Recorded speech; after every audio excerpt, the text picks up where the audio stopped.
Bismillahirrahmanirrahim. Assalamualaikum warahmatullahi wabarakatuh.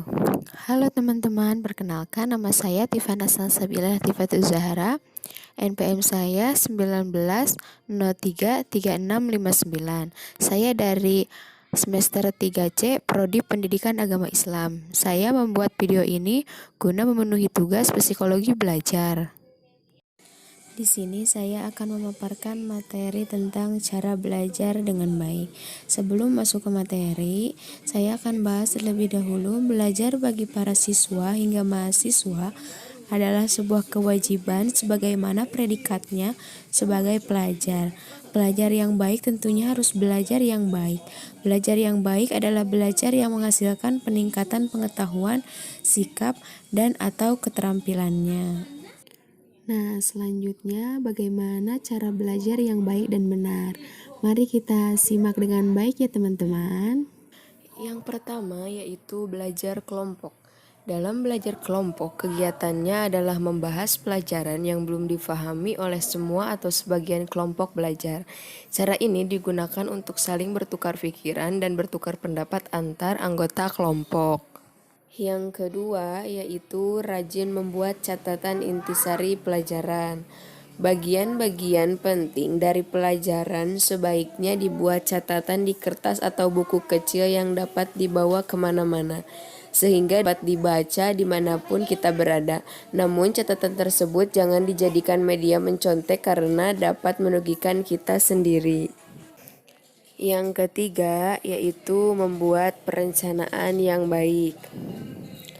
Untuk mencapai suatu tujuan biasanya diiringi oleh rencana yang baik. Oleh karena itu, ada baiknya kita membuat rencana belajar dan rencana pencapaian nilai untuk mengetahui apakah kegiatan belajar yang kita lakukan telah maksimal atau perlu ditingkatkan. Sesuaikan target pencapaian dengan kemampuan yang kita miliki. Buat rencana belajar yang diprioritaskan pada mata pelajaran yang lemah. Buatlah jadwal belajar yang baik. Yang keempat yaitu disiplin dalam belajar. Apabila kita telah membuat jadwal belajar, maka harus dijalankan dengan baik. Contohnya seperti belajar tepat waktu dan serius tidak sambil main-main. Dengan konsentrasi penuh. Jika waktu makan, mandi, ibadah, dan sebagainya telah tiba, maka jangan kita tunda-tunda lagi. Yang kelima yaitu menjadi aktif bertanya dan ditanya.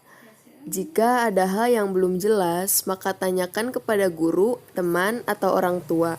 Jika kita bertanya, biasanya kita akan ingat jawabannya. Jika bertanya, bertanyalah secukupnya dan jangan bersifat menguji orang yang kita tanya. Tawarkanlah pada teman untuk bertanya kepada kita hal-hal yang belum dia pahami. Semakin banyak ditanya, maka kita dapat semakin ingat dengan jawaban, dan apabila kita juga tidak tahu jawaban yang benar, maka kita dapat membahasnya bersama-sama dengan teman. Yang keenam yaitu belajar dengan serius dan tekun. Ketika belajar di kelas, dengarkan dan catat apa yang guru jelaskan. Catat yang penting karena bisa saja hal tersebut tidak ada di buku dan nanti akan keluar saat ulangan atau ujian. Ketika waktu luang, baca kembali catatan yang telah dibuat dan hafalkan sambil dimengerti. Yang ketujuh yaitu mendengarkan penjelasan guru dengan baik.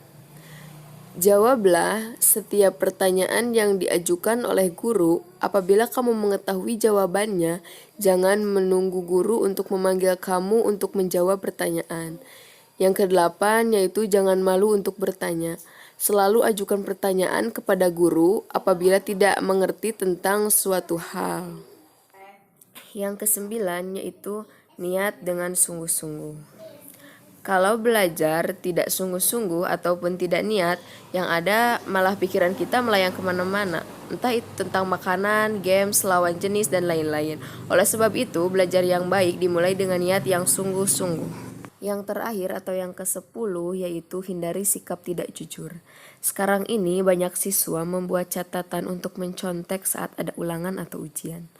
Dengan belajar dengan jadwal yang teratur, seorang murid akan selalu siap jika ada ulangan dadakan dan tidak perlu mencontek, karena itu perbuatan yang tidak baik. Sekian dari saya. Thanks for watching everybody. Semoga bermanfaat ya teman-teman. Wassalamualaikum warahmatullahi wabarakatuh.